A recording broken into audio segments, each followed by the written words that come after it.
My. It's such a beautiful night out tonight. And yet you're wasting it away in favor of mindlessly staring at your little smartphone. Frankly, it's disappointing. Oh my. I gave you quite the fright, didn't I? How rude of me. I grew bored of checking in on you, only to once again see you cocooned within your bed. So, I thought I'd make my night more interesting. Yes, checking in on you. Like your own personal guardian angel. Though truly it's nothing like that at all.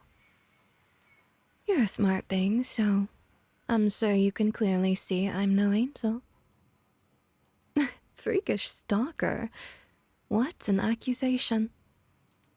My lambkin. To be a stalker is to watch over someone without having permission to do so. I assure you that definition doesn't apply to me. Police? Oh, I see. You don't truly understand what is happening here. Isn't that the cutest thing? A little lamb thinking I'm but a mere human in a frivolous disguise. A mistake I'm sure you won't be making again. I'm not partial to being diminished in such an insulting way. Oh, but your expressions of fear are stunning. What I wouldn't give to have a portrait of it. Your pretty face tugged around by delightful fear, forever immortalized in oil and pigment. I think I'd hang it in my parlor, by the fireplace. No, a true masterpiece should be in my chambers, so it can be appreciated properly. Nothing to say. Where did that confidence you had before go? Surely it wasn't snuffed out by some simple quick movement. There's much more threatening things. Like how easily I could set you aflame. You are very fun to mess with. Perhaps I should have shown myself to you sooner. But no. I decided to be nice and let you get to live out some of your life. Experience the world for yourself, you know? And you've spent so much of that graciously given time rotting away in bed. Tell me, what have you eaten today? I asked you a question. That hardly qualifies as edible, let alone food. Honestly, you'd think humans took pleasure in poisoning themselves with what you all eat nowadays. Eat. Does it matter where it's from? It's one of your many favorites. As well as a couple of new things you've always wanted to try. Now eat. You wouldn't want to be rude, now would you? Good little lamb. I'll tell you exactly who I am. I'm your shepherd. And I think I've let my little lamb wander about the fields by their lonesome for long enough. Why have you no comfortable chairs in here? I'm not even going to try to pay mind to how messy it is, but at least have more places to sit. Move over. I said move over. Be a polite thing and make room for me. You sleep on this. Maybe letting you live by yourself wasn't as gracious as I thought. I could have taken much better care of you. Do you think I need a reason to deem you as mine? Good answer. I do have a reason, though, a very serious and binding reason. You see, by contract and pledge, you in your entirety belong to me. Body, mind, soul, all mine to do with as I please. Not even I can undo it, but I couldn't see a reason why I ever would. Keep eating, dear. It'll get cold. If this were a dream, I'd have a much more dignified place to sit. I assure you all of this is very real, including me. That's correct. You did not make such a contract. The same cannot be said for your parents, however. Oh, not those parents, your original ones. Part of their gain from making the deal was that it'd be like they never even had a child. So, they never did. Your soul was moved to another body, and the parents that you know got to have you instead of a stillborn. Isn't that lovely? Everyone ended up happy in the end. May I have some of that?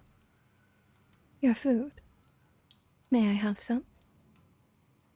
Feed it to me.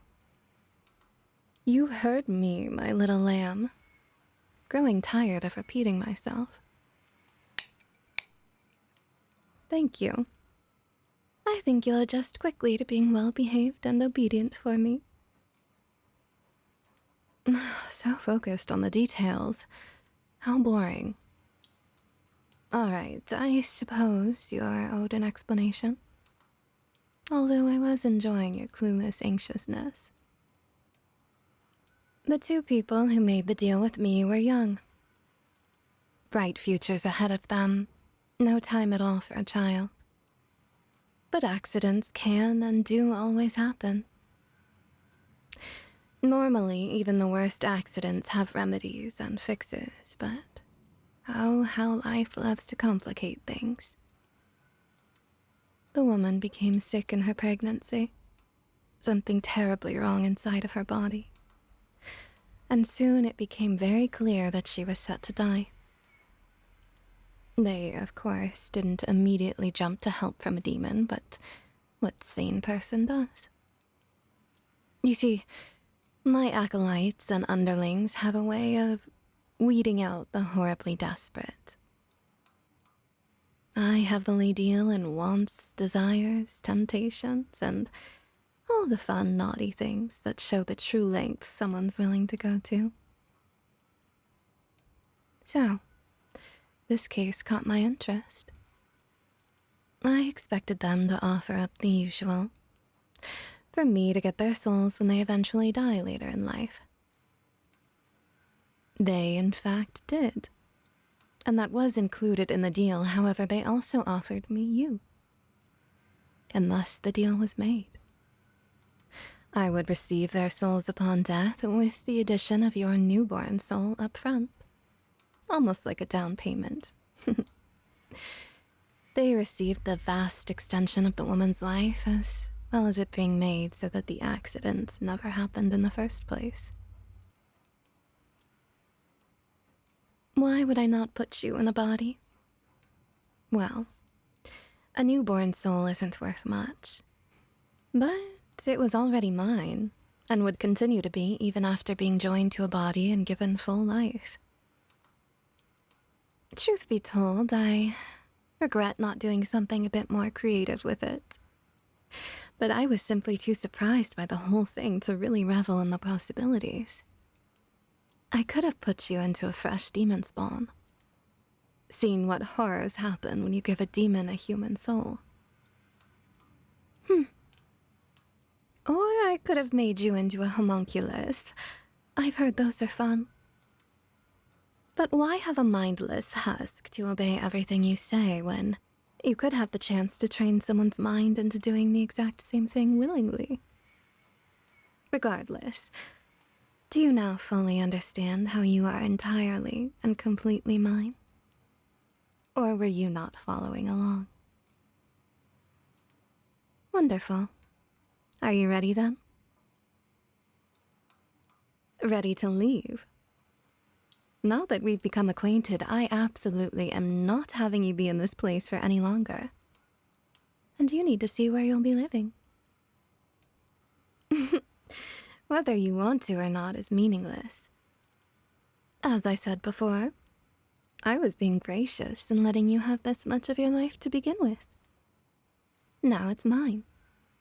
And my wants supersede yours in every single way. Don't fret, though.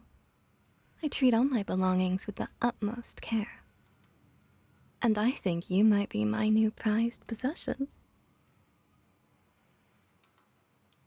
Oh, visiting friends and family can be discussed later.